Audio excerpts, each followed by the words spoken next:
Any thoughts on tonight's meeting? Well, one, it was absolutely the right thing to do. Very happy about the outcome. As we indicated to the crews that, hey, we needed to meet with informally with those who make Mardi Gras possible, and that's our crews and that's our public safety team. The co-chairs of the council created a subcommittee that will go into more specifics and details relative to making Mardi Gras safer. And so I'm happy about the outcome. Chief? Yeah, I mean, this evening is all about beginning that dialogue as to how can we make our carnival seasons going forward safer for everyone. And I think this was a great start. We've had a great relationship with our carnival crews and their captains for years. And they've always worked with us on other initiatives, and this is just another part of that relationship to develop.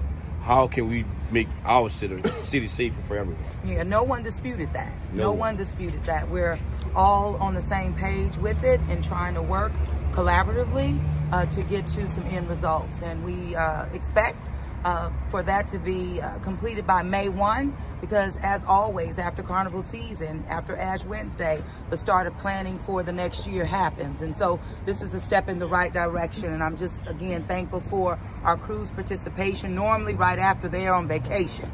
But they saw and they knew it was so important that they remained, and we had a great meeting. One or two more questions. We know that nothing was decided, no ideas were put forth. Can you explain, why that is and kind of just the structure of what was decided and why so today? Today was about putting a procedure together as to how can we move forward collectively in identifying the initiative. So we wanted to vet that with the carnival crews. How can our public safety team work with them? What can we do to help them? What can they do to help us? And that's what today was about, vetting that process, and we've established that process now. And as the mayor said, by May 1st, we expect to have some sort of return from our recommendations that we can review and determine from there what should we do as a city moving forward. Chief, So when we're talking about all of these actions happening, this is the first time in many years. What's going through y'all's mind getting all of this done? I mean, just trying to figure out the best way possible, make it safe. This isn't the first time in many years. Yeah. Every year, our goal is to make Mardi Gras safer from the year, but going every year. So this isn't new. We did have 2 losses of life due to tragic, these accidents that did occur. That made it putting something new on the table relative to tandem floats. But us coming together and talking about and thinking through how we can make Mardi Gras safer, this has happened every single year. Channel 4. Do you plan to make the illicit public input on this, and like public, create some type of plan as well?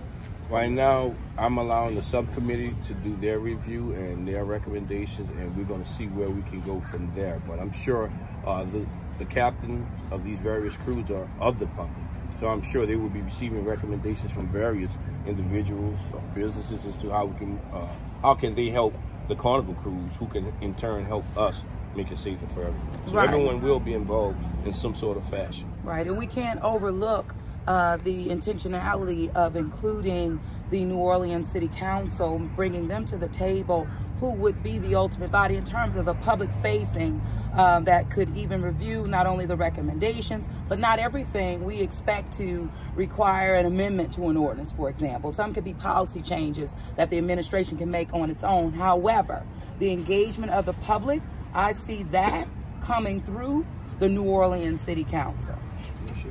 One thing related to the Hard Rock, there was a route change for that. Has the Hard Rock implosion or teardown, has that been pushed back to next month, to April? The contract has yet to be signed, although we expect, and I know you keep hearing this, we expect it, but we're closer than we've ever been.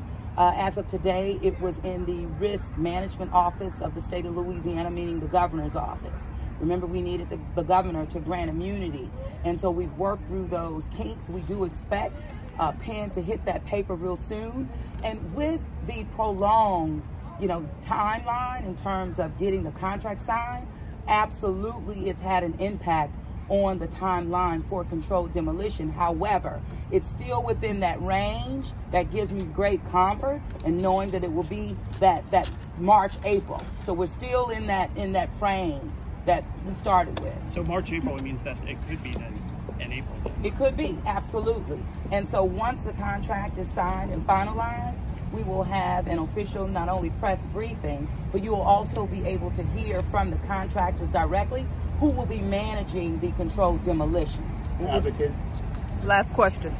So I know you said no specific proposals were put forward today, but at this point, do Mayor or Chief or any of the public safety officials here, are there specific ideas that you're considering or would like to be put forward once the process starts? Nothing is off the table.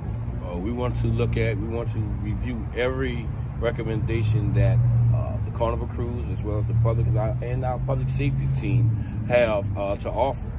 So nothing is off the table. There's so many. We have received so many ideas already, but I want to review everything and see what is the best path for us moving forward.